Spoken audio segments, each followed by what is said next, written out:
August 8, 1944. A little after midday, a field of ripening corn beside the long straight road that runs south from Caen toward Falaise, in the flat farm country of Normandy. A German search party moves carefully through the wreckage of a battle that has just ended. They are looking for one particular tank. They find it in the open, well short of the village of Gourmenil, and what they find makes no sense to them. The tank is a Tiger. It is one of the heaviest and most feared machines in the world. Its frontal armor is 4 inches of hardened steel. Nothing the enemy fields in this sector is supposed to be able to beat that plate from the front. Not at range, not with a single clean strike. And yet the tank is dead. The turret has been blown clean off its ring and lies apart from the hull, thrown there by an explosion from inside. The 5 men who crewed it are gone. Among them is the commander, and the commander is not an ordinary soldier. He is the most decorated tank ace in the German army, a man whose name has been printed in newspapers across the Reich, a figure the propaganda ministry has turned into a household hero. The men standing over the wreck cannot work out what did this. There were no heavy naval guns within reach of this spot. There was no obvious air attack here.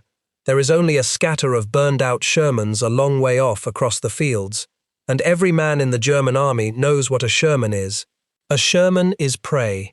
A Sherman is the tank you kill 4 and 5 at a time before it ever gets close enough to hurt you. The idea that one of them reached out across open ground and cracked a Tiger open like an egg, that idea does not fit anything these men have been taught. So they reach for other explanations. In the days that follow, German accounts of how their great tank ace died will point at the sky, or at the artillery, or at some freak of bad luck on the battlefield. Almost anything except the plain truth. Because the plain truth is lying out there in the corn, cooling in the afternoon sun, and it is this. A shell fired from an ordinary-looking Sherman had done the impossible thing, and the men who made that shell, and the man who fired it, would waste no time at all boasting about it. One of them was a 21-year-old who had left school at 14 to make shoes. Pause on that for a moment, because this is not really a story about a tank. This is a story about 2 different ways of thinking, and about which one wins when the shooting starts. It is a story about a country that believed the answer to every threat was to build the wall thicker and the gun bigger, and another country that decided the cleverer move was not to match the wall at all, but to change the shape of the hammer. One of those countries built the most feared tank of the war. The other built a small, strange, brilliant piece of ammunition that made all that feared steel suddenly worthless. This is the story of how a British shell pierced the Tiger, and, just as important, why the men who lived and died inside those Tigers could not bring themselves to explain how it had been done, even with the proof lying right in front of them. To understand why a German crew could stand over a broken Tiger and refuse to believe a Sherman had killed it, you first have to understand what the Tiger meant to the men who fought in it.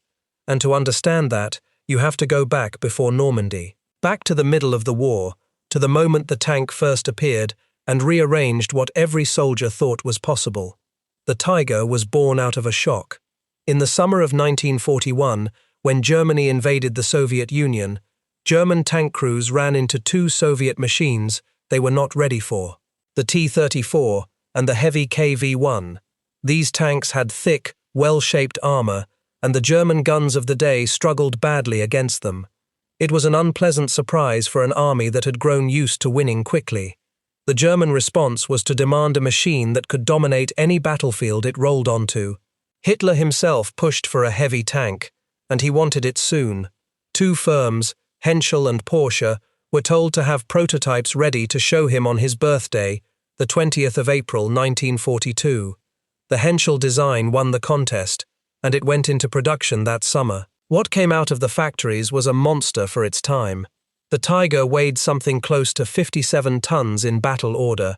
Its frontal armor, on both the hull and the turret face, was 100 millimeters thick, roughly 4 inches of solid steel. The armor around the gun could be thicker still. The sides and rear were thinner, around 80 millimeters, but even those were more than most Allied guns could manage at a fight. And the gun itself was the heart of the thing.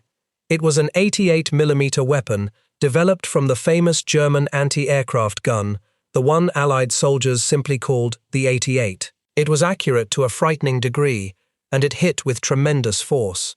In British trials after the war, a gunner using a Tiger managed to land 5 hits in a row on a target barely 1.5 feet across, at a range of well over 1,000 yards. That is what the men on the other side were up against. A gun that did not miss, mounted behind armor they could not break. There was a price for all that power, and it is worth naming, because it explains a great deal about how the war actually went. The Tiger was enormously expensive. It cost the German state around 250,000 Reichsmarks to build a single one, and for the price of one Tiger, Germany could have built roughly 3 of its lighter, more common tanks or assault guns.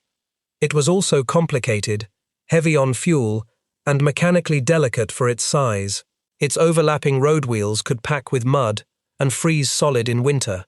Its weight snapped bridges and chewed up roads. In truth, across the whole war, a great many Tigers were lost, not to enemy fire at all, but to breakdowns and to their own crews destroying them when they could not be recovered. The tank that terrified an entire Allied army was, behind the legend, a temperamental and ruinously costly machine that Germany could never build in the numbers it needed. But a soldier facing one across a field did not care about the balance sheet. He cared about the 4 inches of steel and the gun that did not miss. The numbers only tell part of it. The Tiger arrived with a reputation, and the reputation grew faster than the tanks themselves ever could. There were never very many of them. They were rare and precious machines, husbanded in special heavy tank battalions and thrown in where the fighting was hardest. And yet Allied crews began to see Tigers everywhere, even where there were none at all.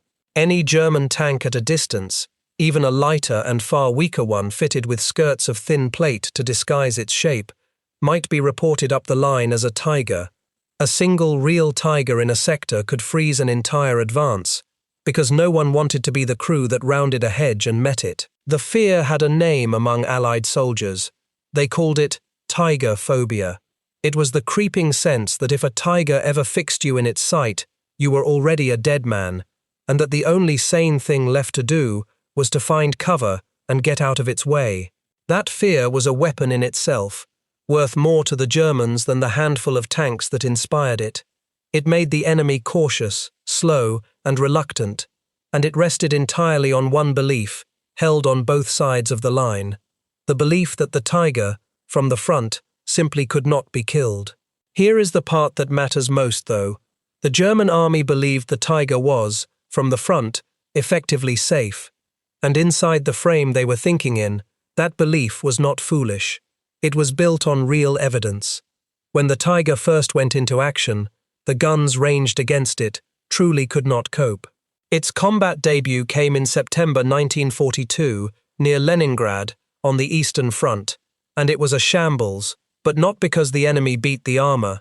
The High Command was so impatient to use the new weapon that they threw it into swampy forested ground that was hopeless for a machine so heavy.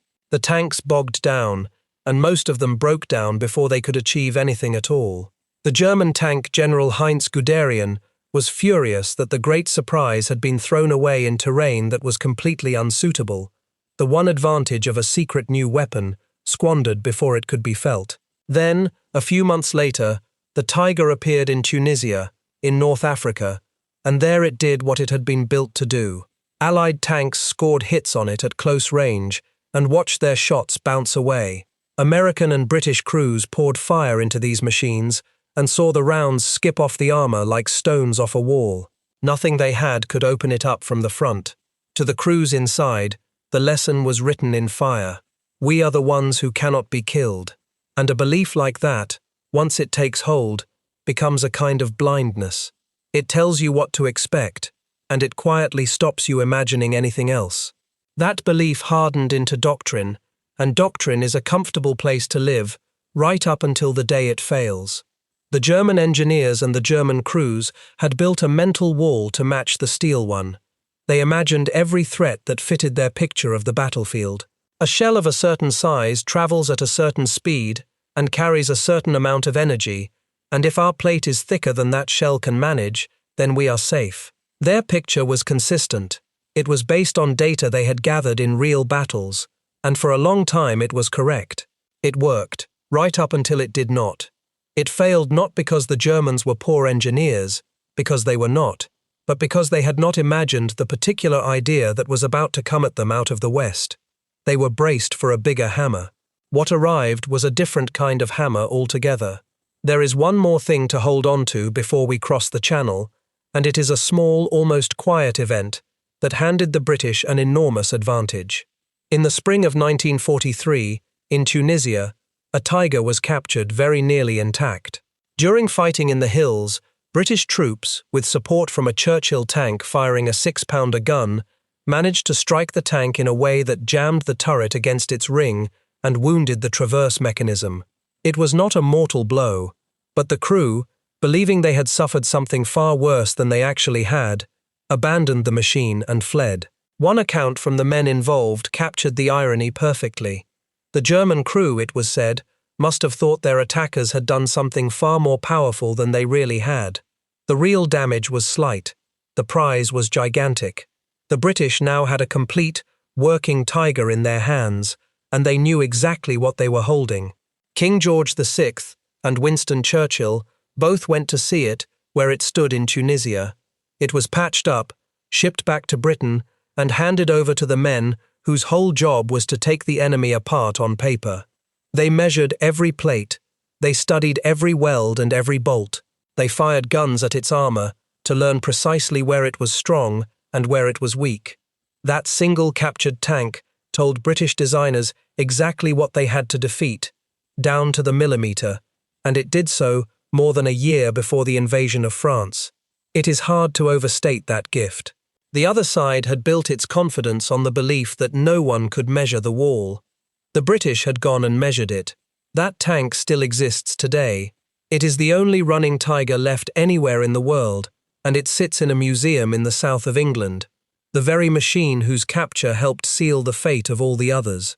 So the question becomes this: if the Tiger was so nearly untouchable from the front, what did the British have that could touch it? The answer was not a bigger tank. The answer was a gun, and more than the gun, the strange and brilliant ammunition they fed into it. Years earlier in the thinking, and far from the front, British ordnance men had already seen this problem coming. Even before their standard anti-tank gun, the 6-pounder, had properly entered service, they understood it would one day be outmatched. So in the middle of 1941, work began on something heavier. The requirement was blunt. Build a gun that can punch through the kind of armor we expect the enemy to start fielding.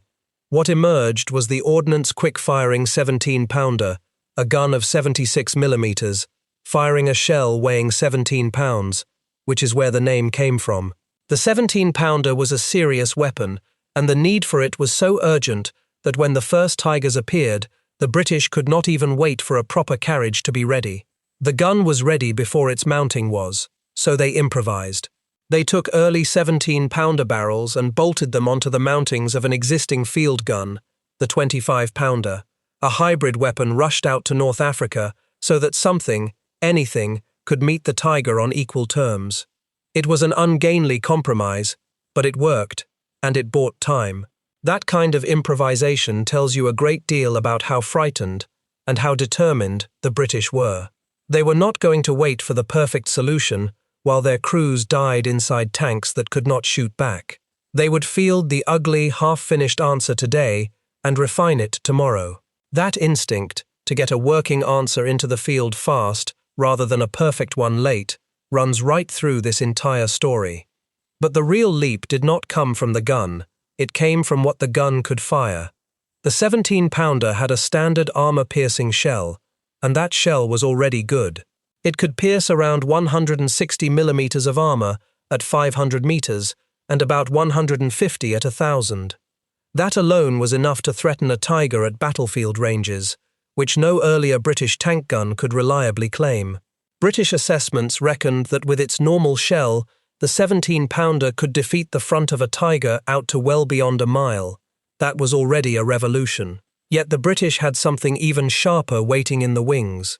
It was called armor-piercing discarding sabot, and the idea behind it was genuinely clever. To understand it, You have to understand a problem that had stumped gun designers for years. You could not simply keep firing an ordinary steel shell faster and faster and expect it to keep punching through thicker and thicker armor. At very high impact speeds, a solid steel shell tends to break up against hard plate rather than bore cleanly through it. Designers had spent years fighting that tendency with special caps and careful metallurgy, so raw speed alone was not the answer. To turn very high velocity into very deep penetration, you needed something harder and tougher than steel at the point of contact, a material that would hold together at the instant of impact instead of shattering. The answer was a much smaller, much denser dart made of tungsten carbide, one of the hardest materials available to industry. But a small dart is a problem in a big gun because it does not fill the barrel, and if it does not fill the barrel, the expanding gases of the propellant just rush past it and waste their force. So the designers wrapped the little dense dart inside a lightweight jacket, called the sabot, a word borrowed from the French for a wooden shoe. The sabot filled the barrel and let the full force of the charge push on it, carrying the dart along with it. The instant the round cleared the muzzle, that jacket peeled away and fell to the ground, and the small dense dart flew on alone toward the target. Because the dart was so much lighter than a normal shell, it left the gun far faster. A standard shell left the barrel at around 2,900 feet per second. The discarding sabot round left at close to 4,000. And because all that speed was concentrated into a tiny, incredibly hard core that would not shatter, the effect on armor was startling. It was, in effect, a way of cheating the old rules, a way to make a medium-sized gun deliver the punch of a far larger one by throwing a smaller, harder, faster thing. The figures tell the story. Where the standard shell managed around 160 millimeters at 500 meters, the discarding sabot round could bite through far more. Sources vary on the exact numbers, and honest history admits that, but the better estimates put its penetration well above 200 millimeters at close range, with some assessments reaching higher still. Whatever the precise figure, the meaning was the same. This little tungsten dart could go through the front of a Tiger with room to spare, at ranges where the Tiger's own gun could not guarantee the same in return. The wall the Germans trusted had just been made obsolete, not by a heavier shell, but by a smaller and faster one. The new round was not a magic wand, and it is only fair to be honest about its faults. Early production discarding sabot ammunition was not very accurate. The way the jacket separated from the dart was not yet perfect, and the muzzle brake on the gun had to be modified so the pieces would fall away cleanly. Teams of engineers went round to units adjusting the guns by hand. Beyond about 1,000 yards, the round grew unreliable to aim, partly because when it fell short it threw up so little disturbance that gunners could not see where it had gone and correct their aim. And it was always scarce, because tungsten was in short supply and needed elsewhere. A British tank fitted with the 17-pounder might carry only a handful of these special rounds among its ordinary ones. But when one struck home, it did something the Germans found very hard to read, and we will come back to exactly why that was. Now the British had the gun, and they had the round to feed it. What they did not have was an easy way to carry that gun into battle. And this is where the story turns into something very human, and very stubborn, and very British. The 17-pounder was long and heavy and awkward. It did not fit neatly into the tanks Britain had available. A purpose-built British tank to carry it was running late and had problems of its own. Another promising British tank had a turret ring too small to take the gun. The obvious answer was sitting right in front of them. Britain had thousands of American-built Sherman tanks, reliable, plentiful, and mechanically sound, but armed with a gun far too weak to hurt a Tiger from the front. The thought of marrying the big British gun to the plentiful American tank seemed the natural solution. And yet, when it was first proposed, the official machinery of supply was cool on the idea. The expectation was that homegrown designs would arrive to do the job, so why bother forcing a large gun into a tank never designed for it? It would have died there, as a rejected idea in a file, if not for a few individuals who refused to let it go. This is the part of the story that rhymes with every tale of the lone inventor hammering at a door that will not open. One was a British officer at the gunnery school, a major, who was convinced the Sherman could take the gun and set about proving it. His first attempt was crude. He locked the gun so it could barely recoil and let the whole tank soak up the shock, which worked after a fashion but would have shaken the vehicle to pieces in sustained use. He was joined by a lieutenant colonel, a veteran who had been blown out of his own tank in the desert and who understood in his bones why British crews needed a gun that could kill at range. When higher authority ordered them to stop, most likely to protect a rival project, this officer did not simply obey. He used the people he knew. He went to a former commanding officer, now a general, and to a senior figure in the ministry responsible for weapons production, and he got the effort put back on its feet as an official project with real backing. Then came the engineer who actually solved the problem, and here the story quietly connects to something larger. His name was Kilbourne, and he worked for the Vickers Company. He redesigned the way the gun recoiled so it would fit inside the Sherman's turret. He turned the breech of the gun on its side so it could be loaded from the left in the cramped space, and because the enormous gun left no room for the radio in its usual place, he designed a distinctive armored box on the back of the turret to hold it. The result looked like a Sherman with a much longer gun and a box on the back, but inside it was transformed. What makes this man worth naming is where he had come from. Earlier in his career, Kilbourne had worked on airships under a designer named Barnes Wallis. If that name is familiar, it should be. Wallis was the eccentric engineer who, working partly at home, invented the bouncing bomb that broke the German dams. The same tradition that let an outsider dreamer bounce a bomb across a reservoir also let an outsider engineer cram an impossible gun into a borrowed tank. It was a culture that made room for the person who would not take no for an answer. The tank they created was called the Sherman Firefly. Once its promise was clear, the doubt that had nearly killed the project evaporated, and Churchill himself pushed it to the very top of the priority list. A first converted vehicle was ready late in 1943. The demand was suddenly so urgent that a large order was placed even before the final firing trials were complete, an act of faith in a design that a few months earlier the authorities had not wanted at all. By the end of May 1944, just before the invasion of France, something like 340 of these Fireflies had been delivered to the armies preparing to cross the Channel. There were not many, and that shortage shaped everything. The plan was to hand each troop of 4 tanks a single Firefly, so that 3 ordinary Shermans with their weak guns would go into battle accompanied by 1 tank that could actually kill a Tiger or a Panther from the front, 1 in 4. It was not enough, and every crew knew it was not enough. But it was what there was, and it was the only tank in the entire British and Commonwealth arsenal that could reliably defeat the heaviest German armour from the front at the ranges Normandy would demand. A great deal would rest on those few long-barreled tanks, and on the young men who crewed them. It is worth pausing on how close the whole thing came to never existing. Had those 2 or 3 stubborn officers accepted the order to stop, had the engineer never found his solution, the British would have gone into Normandy with no tank gun able to trouble a Tiger head-on. The margin between having the answer and not having it was a few individuals refusing to give up. Now step back and ask the deeper question, the one that sits underneath this whole story. Why was it the British and their allies who produced this answer, and not the Germans who produced its equal? The Germans were superb engineers. Nobody sensible disputes that. The answer lies in 2 different habits of mind. The German habit, faced with a threat, was to add thicker armour, a bigger gun, a heavier tank. When the Tiger itself was eventually challenged, the German answer was the even larger King Tiger, a machine of nearly 70 tons that strained every road, bridge and fuel supply it touched. It was magnificent, and it was ruinous.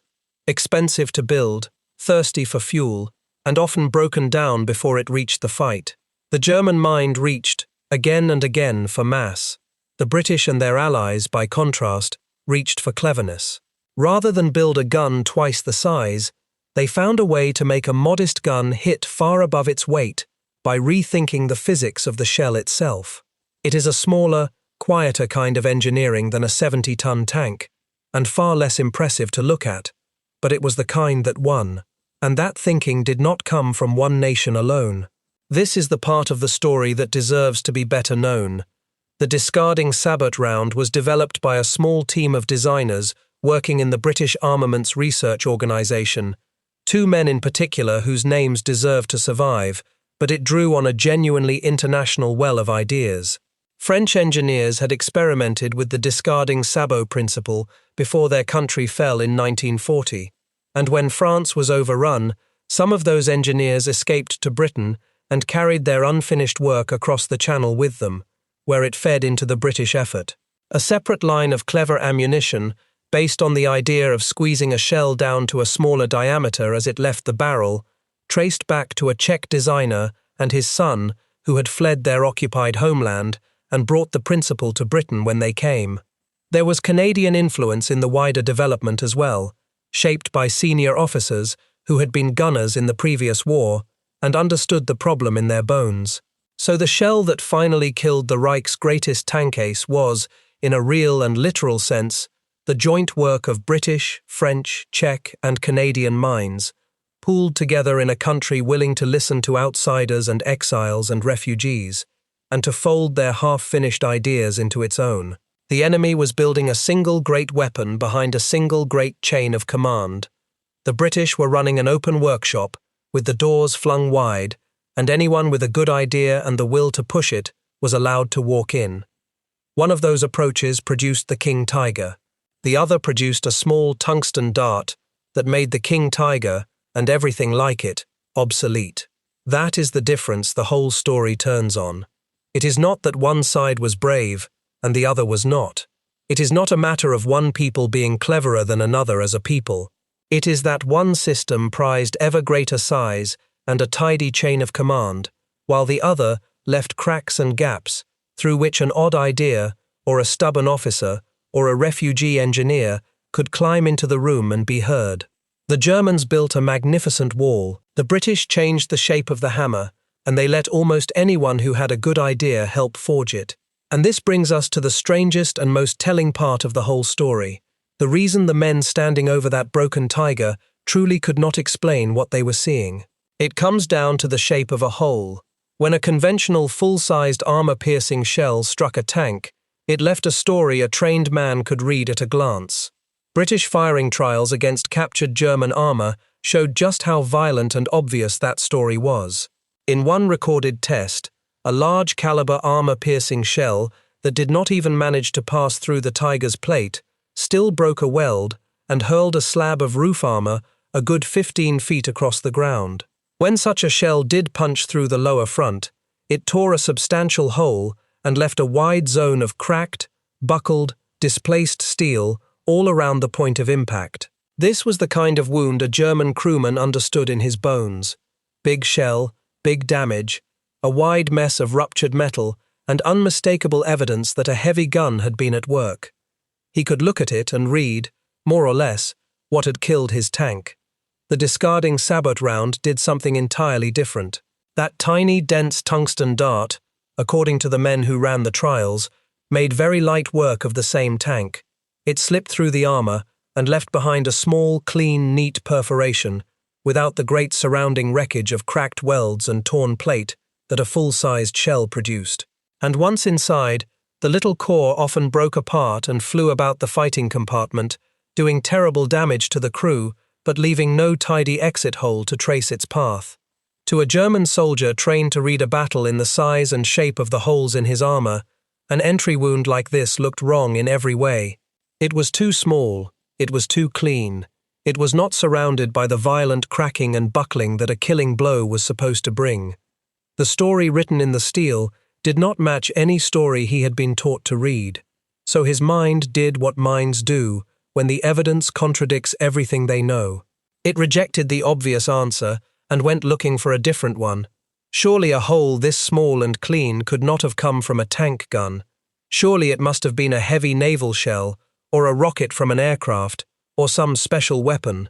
Anything but the plain and unbearable truth, which was that a small British dart, fired from a Sherman they had learned to despise, had slid through their great wall, as if it were made of something far thinner and far weaker than the 4 inches of steel they had staked their lives on. That is the literal, physical reason German tank crews could not explain how a British shell had pierced their Tigers. The proof was right there in the steel, and the proof was too quiet to believe. Now let us go to the battles, and to the men, because the theory only matters because of what it did to real people on real days. It helps first to picture the shape of the fighting in Normandy, because it explains why this one gun mattered so much to the British in particular. When the Allies landed in June 1944, the Germans concentrated the great mass of their armour against the eastern end of the beachhead, around the city of Caen, which is precisely where the British and Canadian and Polish forces were pushing. The bulk of the German heavy tank units, and a large share of their most fanatical armoured divisions, were sent to hold that sector. So it fell to the British and Commonwealth crews, more than anyone, to meet Tigers and Panthers head-on, day after day, in close country of hedgerows and villages and sunken lanes where a tank might not see its enemy until they were very close indeed. In that grinding fight, the Firefly was not a luxury. It was often the only thing in a troop that could kill what was coming.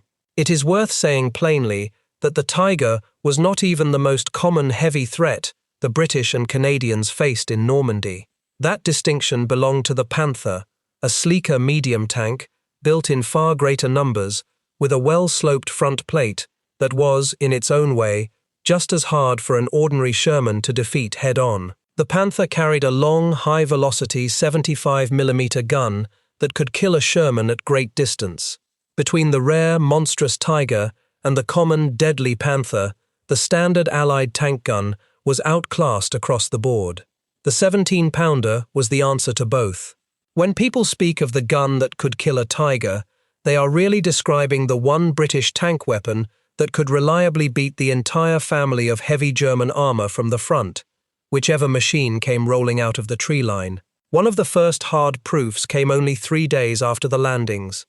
On the 9th of June 1944, near the village of Norrie, a small group of Allied Shermans, including a Firefly and Canadian tanks, lay in wait as a column of German Panthers tried to push through open ground.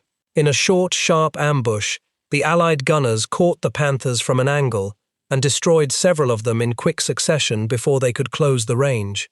The German crews had grown used to dominating any Sherman they met, striking from far beyond the reach of the enemy's guns. Here they learned, at bitter and sudden cost, that the equation had begun to change, and that a Sherman could no longer be assumed to be a harmless thing to be shot at leisure. The first, truly great collision came before the special sabot ammunition had even arrived in quantity. On the 13th of June 1944, in and around the Norman town of Villers-Bocage, a single German Tiger commander launched an attack that became legend. A British armoured column had pushed into the area and halted, strung out along the road and through the town, some of the crews out of their vehicles. The German commander, hidden nearby, saw the opportunity and took it alone. In a matter of minutes he tore down the line, destroying more than a dozen tanks, several anti-tank guns, and a long string of transport vehicles, working methodically along the stalled column while its crews scrambled to respond. It was a display of exactly why the Tiger terrified everyone. One tank, one man, one commanding gun, and a whole British advance thrown into chaos in the space of a quarter of an hour. And yet, in the middle of that disaster, there was a glimpse of the future. A British Firefly, commanded by a sergeant named Lockwood, worked its way into a firing position and engaged the great Tiger with its 17-pounder, the only British gun on the scene that had any business trying. He fired several rounds. At least one struck home and sent up a sheet of flame, though it did not destroy the tank. Then the Tiger's return fire brought a wall crashing down, and the rubble put Lockwood's own Sherman out of the fight. The German commander survived the day, though his Tiger was later disabled inside the town by a smaller anti-tank gun, and he made his way out on foot. The raid went into the legend as a triumph of the Tiger, but buried inside it was a quieter fact that mattered far more in the long run. Of all the British tanks caught on that road, only the Firefly's gun could even reach out and strike a Tiger with real menace. The tool that would undo the legend was already there, in the middle of the legend's greatest day. The following day, not far away, near the village of Lingevre, a British sergeant named Harris, in a Firefly, showed what the gun could do when the geometry favored him.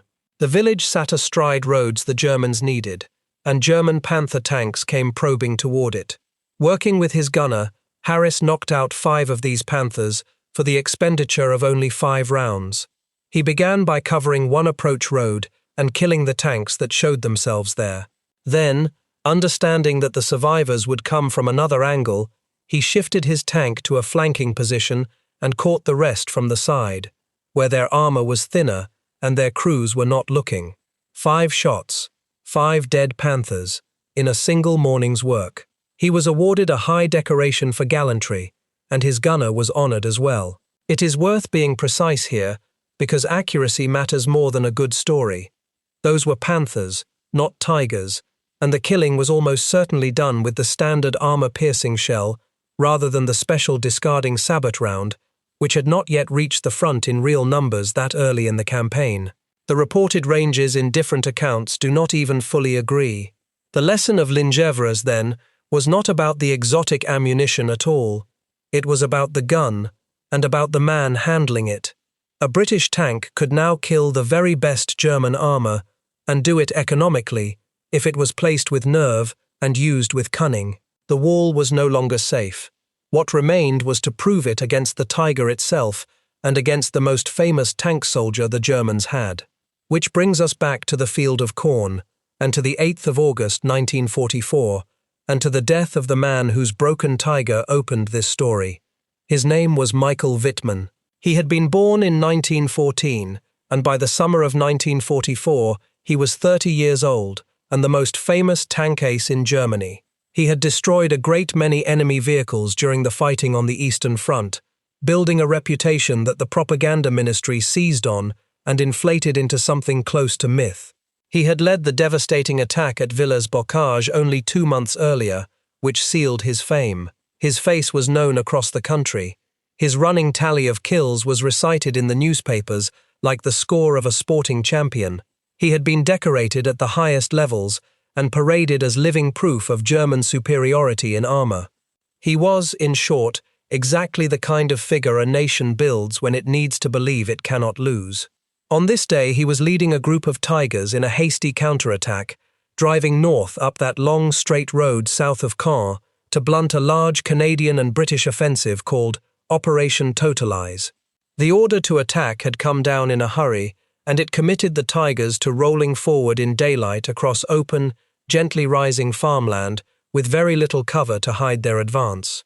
It was not the kind of ground on which a Tiger's advantages counted for most. It was the kind of ground on which a patient gunner, well hidden and holding his fire, could do dreadful work. Wittmann led from the front, as he always had.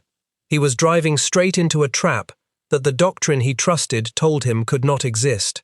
Waiting in a wood off to the side of the German line of advance was a troop of British tanks from the 1st Northamptonshire Yeomanry, and among them a single Firefly. In that Firefly, at the gunner's seat, sat a young trooper named Joe Ekins. He was 21 years old. Before the war he had left school at 14 and gone to work in the shoe factories of a Midlands town. He had never fired his tank's gun in anger before that day. His commander, a sergeant, held the troops' fire as the Tigers came on, letting them roll closer across the open ground, past the flank of the hidden wood, because everyone in that tank understood the first rule of fighting a Tiger. You did not let it see you first. You waited, however much your nerve screamed at you to shoot, until you had the best possible shot at the thinner steel of its flank, and until the range had closed enough to be sure. When the order finally came, Ekins opened fire. In an exchange lasting only about a dozen minutes, he knocked out 3 Tigers, one after another, using just a handful of rounds. Think about that for a moment. His first time firing the gun in battle, against the most feared tank in the world, at long range, and he destroyed 3 of them in the time it takes to boil a kettle twice. His own memory of the moment carried no grandeur at all. He simply thought, in plain and honest soldier's language, that he had better destroy the enemy before the enemy destroyed him. That was the whole of it. Not glory, not hatred, Just a young man doing a terrifying job, well, because the alternative was dying. It is worth sitting inside that turret for a moment, because the reality of the work was nothing like the clean legend. There were 4 other men crammed in around him, the commander calling the targets, the loader heaving the long, heavy rounds into the breech, the driver and the hull gunner down in the front. The air was thick with the smell of oil and cordite and fear. Each time the great gun fired, it threw itself back into the confined space with brutal force, and the flash and blast at the muzzle were so violent that Ekins had to close his eyes at the instant of firing, then open them fast to find his fall of shot and correct. Between rounds, the loader worked in a frenzy, because the whole troop knew that if they did not kill the tigers quickly, the tigers would surely kill them. There was no time to be frightened in any way that helped. There was only the sight, the target, the shot, the blink, and the next target. And when it was over, the field held 3 burning tigers, and the young gunner sat in the sudden quiet, hardly able to take in what the 5 of them had just done. One of the 3 tigers he killed that day was the command tank, the one carrying Michael Wittmann and his 4 crewmen. An internal explosion, most likely the tank's own ammunition and fuel going up, tore the turret clean from the hull and threw it aside, and all 5 men inside were killed instantly. Now here, honesty demands a pause, because this is a point where the historical record is genuinely, permanently uncertain, and any account that pretends otherwise is not telling you the truth. Over the years, several different units claimed the kill. There was a Polish armored division in the area, and Canadian tanks, and even claims involving aircraft. The war diary of Ekins's own regiment records the destruction of those tigers by his troop, and a careful investigation carried out in the 1980s, using that diary and photographs taken by French civilians of the wrecks after the battle, concluded that Ekins was the man who killed Wittmann. That is the strongest single piece of evidence, and it is why his name is the one most often given. But there is a serious competing case. A Canadian historian later argued that a squadron of Canadian Shermans, positioned only a few hundred meters away on the other flank, was more likely responsible, pointing out that the fatal damage was on the side of the Tiger, facing the Canadians. The Canadian unit's own records were destroyed during the war when their headquarters vehicle was bombed, so that side of the story can never be fully proven either. The fair conclusion, the one the evidence actually supports, is this. Michael Wittmann was killed by a Sherman firing a British 17-pounder gun. Whether the hand on the trigger was British or Canadian, the weapon was the same, and the meaning is the same. The most celebrated tank commander in the German army, in the most feared tank in the world, was destroyed by the gun the Germans had assured themselves could not touch him from the front. And when their own men found the wreck, they could not bring themselves to believe a Sherman had done it, and so they blamed the sky and the sea instead. Wittmann and his crew were young. The commander was 30. His gunner that day was 24. The loader was 19. The driver and the radio operator were both around 20. For decades, their bodies lay in an unmarked field grave beside that road, until roadworks in 1983 uncovered them, and they were identified and reburied together in a German war cemetery in Normandy, where they lie to this day. They were, whatever one thinks of the cause they served, 5 young men who died in a few violent seconds on a summer afternoon. It would be dishonest to tell this story as a clean triumph, because the cost of it was carried by men on both sides, and much of it by the very crews who rode the tanks that finally beat the Tiger. The Sherman had a grim reputation among the men inside it. It gained bleak nicknames for the way it could catch fire when it was hit. Some of that reputation is more myth than fact, and it is only fair to say so. Those nicknames spread more widely after the war than during it, and later versions of the Sherman, which stored their ammunition surrounded by water to smother fires, burned no more readily than other tanks of the day. The image of a machine that lit up at the first touch is unfair to a vehicle that was reliable, plentiful, and in most respects a very good tank. But the early experience of the crews was real, and it was terrible, and it should not be waved away. A tank that is pierced and catches fire gives the men inside only seconds to escape through narrow hatches, in thick smoke, often wounded. Studies of British and Canadian tank losses in the Normandy fighting confirmed what every crewman already knew in his gut. When one of these tanks was penetrated by a German gun, a high proportion of them burned, and men died inside them who might have lived in a better protected machine. The soldiers knew the risk, and they climbed in and did the job anyway, day after day, in the hedgerows and the wheat fields, knowing that on the far side of the next hedge there might be an 88 waiting for them. And the men who carried the 17-pounder into battle, the Firefly crews, bore a special burden all their own. The very thing that made them dangerous also made them a target. That long barrel, jutting far out ahead of the tank, marked a Firefly out at a glance among a group of ordinary Shermans. The Germans learned quickly. Their gunners were told to find the Firefly first and kill it first, because it was the one tank in the troop that could kill them back. To be a Firefly crew was to know that every enemy gunner on the field was looking for you before he looked for anyone else. The crews did what they could. They took to painting the forward half of the long barrel in a lighter shade, so that from a distance the gun looked shorter and the tank looked like just another harmless Sherman, in the hope of buying a few extra seconds of life. Inside the turret, the gun itself fought them. When the 17-pounder fired, the muzzle blast was so violent and so blinding that the gunner and the commander had to shut their eyes at the very instant of firing, or be dazzled and lose sight of where the shot had gone, unable to correct for a second try. So the work was this: sit still, in the one tank the enemy most wants dead, hold your fire while a tiger grows larger in your sight, take the shot, blink through the blast, and pray you hit, all in a handful of seconds, over and over, for as long as the campaign lasted. It took a particular kind of courage, not the loud kind that fills newsreels, but the quiet, patient, terrifying kind that most people never have to find in themselves.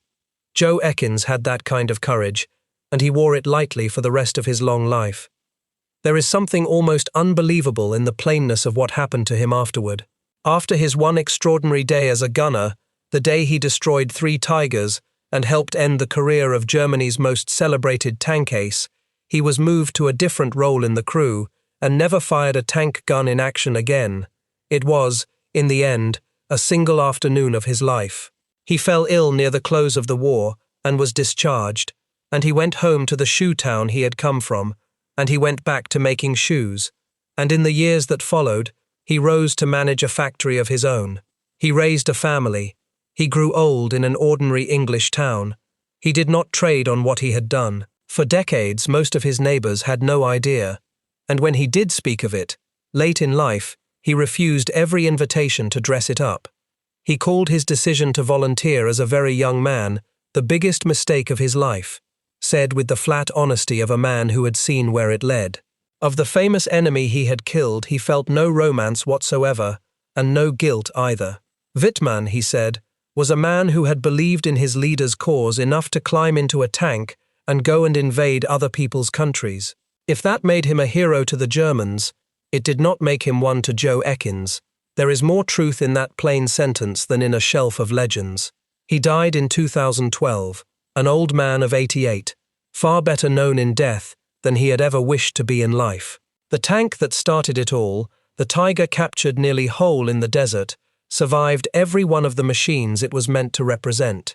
It sits today in a museum in Dorset, in the south of England, restored to running order, growling to life on special days, in front of crowds who come to see the legend in the steel. It is a strange and fitting thing that the one Tiger the British could examine at leisure, the one that taught them precisely what they had to beat, is the one Tiger left running anywhere on Earth, while the shell that beat its brothers has passed quietly into the display cases and the history books. There is a lesson in all of this, and it is not the obvious one about good machines and bad machines. The Tiger was a superb piece of engineering. The men who crewed it were skilled and, in their way, brave. The German doctrine of armor held for a long time, and it held for good reasons. What broke it was not a bigger version of the same idea. What broke it was a different idea entirely, carried into being by people who did not fit the neat plan. An officer who would not obey an order to stop, an engineer who had once built airships, exiles from fallen countries who brought their half-finished inventions across the sea. A civilian research culture willing to bet on a small, strange dart of tungsten while the enemy was betting on ever thicker steel. And at the very end of the chain, a shoemaker's son who sat still in a marked tank, waited, and fired a handful of rounds that changed what everyone thought a Sherman could do. The Germans built the wall thicker and trusted it.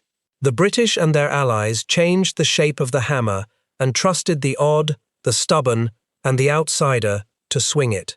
That is why, on a summer afternoon, in a field of Norman corn, a group of men stood over a broken tiger with its turret torn away, and could not bring themselves to say the simple thing that had happened. A shell they did not understand, from a tank they did not fear, had proven that the strongest armor in the world was only ever as safe as the imagination of the people who trusted it, and the imagination of their enemies had reached a little further than their own. If someone in your family served in the armored regiments, in the yeomanry, in the tank crews of the Second World War, or worked in the factories and research shops that built these guns and shells, their story is part of this too. Their names are how the memory stays alive, because the men who fought this war, on both sides of that field, were mostly very young, and far too many of them never grew old. The least we can do is refuse to let them disappear.